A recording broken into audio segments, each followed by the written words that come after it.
तपस्या से, प्रेम से, अपने गुरु के प्रति निष्ठा, समर्पण से भगवान बड़े प्रसन्न हुए। भगवान बहुत प्रसन्न हुए और प्रसन्न होने के बाद एक दिन सहजो बाई के पास दर्शन देने आए। तो सहजो बाई ने देखा कि भगवान है, तो भगवान ने कहा, सहजो बाई मैं तुम्हें दर्शन देने आया हूँ। हाँ ठीक है, कोई बात नहीं। ऐसे कैसे भाई, जिसके लिए तुम परेशान हो रहे थे, जिसके लिए हो रहे थे, आज मैं तुम्हें स्वयं मैं आया हूँ तुम्हें दर्शन देने के लिए।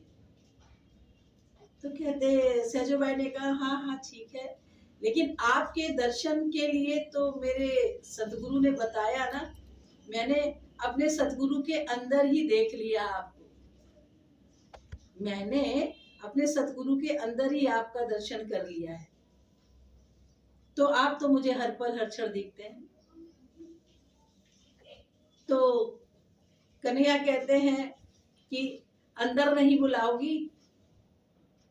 अरे मैं आया हूं तो अंदर तो बुला लो। तो कहे, अंदर तो बुला लो, पर अंदर बुलाने पे हमें आपके पास बिठाने के लिए कोई जगह नहीं है, आसन नहीं है। एक ही आसन है, वो मेरे सतगुरु का है। अच्छा, क्या कोई बात नहीं, तुम हमें कहीं भी बिठा लोगी, मैं बैठ जाऊंगा।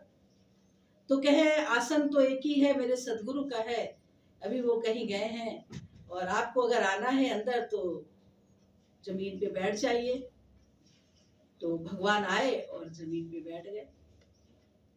उसकी निष्ठा और भक्ति देख के भगवान इतने प्रसन्न कि क्या कर दें, क्या कुछ हमसे मांग लो, क्या कुछ हमसे वरदान मांग लो।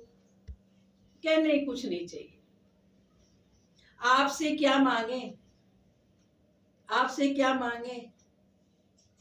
आपने जो दिया, जो सब कुछ है, जो दिया है, उसको मेरे सदगुरु ने समझ दे के, उस सब जो हमारा राग द्वेष मोह ममता परिवार के प्रति जो था, वो मेरे सदगुरु ने दे के वो चीज हटा दी। तो मैं आपसे क्या मांगू? मेरे सदगुरु ने हटा दिया है, और उसी में फिर आपको दिखा दिया। तो उनकी महिमा, आपकी महिमा तो मेरे सदगुरु बता रहे हैं, और जो हमारे अंदर से अनंत जन्मों से विषय विकार रहे हैं, उसको मेरे सदगुरु ने हटा दिया। कहे, चलो कोई बात नहीं, कोई सेवा हमें दे दो। कि हम आपको कोई सेवा भी नहीं दे सकते, हमारे पास कोई ऐसी सेवा भी नहीं कि मैं आपको दे दूं।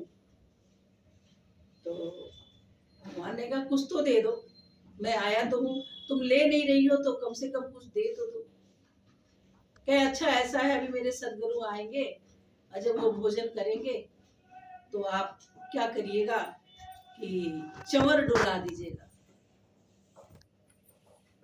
तो कहे, ठीक है। तो भगवान ने उनके सदगुरु के, जब वो भोजन कर रहे थे तो चंवर यानी पंखा झल रहे थे। ये है गुरु की महिमा। ये एक छोटा सा दृष्टांत है, बहुत शॉर्ट में मैंने आपको बताया है कि सदगुरु की महिमा क्या होती है। भगवान तो आपको कर्मों के साथ, जैसा आपने कर्म किया है, कर्मों के साथ आपका जन्म मिल जाता है, लेकिन जो कर्म मिला है उसको कैसे जिंदगी जीनी है, कैसे चलना है, वो तो सदगुरु ही बताते हैं। इसीलिए भगवान ने यहाँ भी बोला है, गुरु गोविंद दो खड़े काके लागो पाए, बलिहारी गुरु आपने गोविंद दियो बताया। तो भगवान ने तो बताया ही है। और एक माने में अगर आपको और भी हकीकत बता दे, बात बहुत ही अंदर की बात जो है, कि दोनों एक है, अलग है नहीं, आपने अलग किया हुआ है। अलग करने से आज भी इतने दिन के बाद, सत्संग आने के बाद भी आप दुखी हो, परेशान हो, क्योंकि आपने भगवान को मूर्ति में देखा है और गुरु को शरीर रूप में देखा है, इसलिए आप दुखी परेशान हो। जिस दिन भगवान को मूर्ति रूप से हटा के सदगुरु के अंदर देख लोगे, और जो सदगुरु का शरीर है उसको शरीर ना देखे मानोगे हरि गुरु दोनों एक है, उस दिन आपका जीवन सुख में हो जाएगा। लेकिन इसका आपके पास अभ्यास नहीं है। जिस दिन अभ्यास होगा तभी तो आगे बढ़ोगे।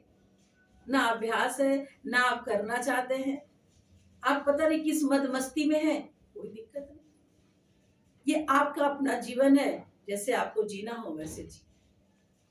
लेकिन एक बात, ये बात का ध्यान रखिएगा कि कि अगर आपका मन हरि गुरु के प्रति समर्पित है तो आपका जीवन बहुत ही सुंदर और बहुत ही अच्छा होगा।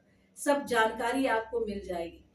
प्रभु स्वयं, गुरु जो प्रभु के रूप में है, स्वयं आपको बताएंगे और हर उस दुख दुविधा से हटा के अपने ही पास लगा के और अपने ही घट में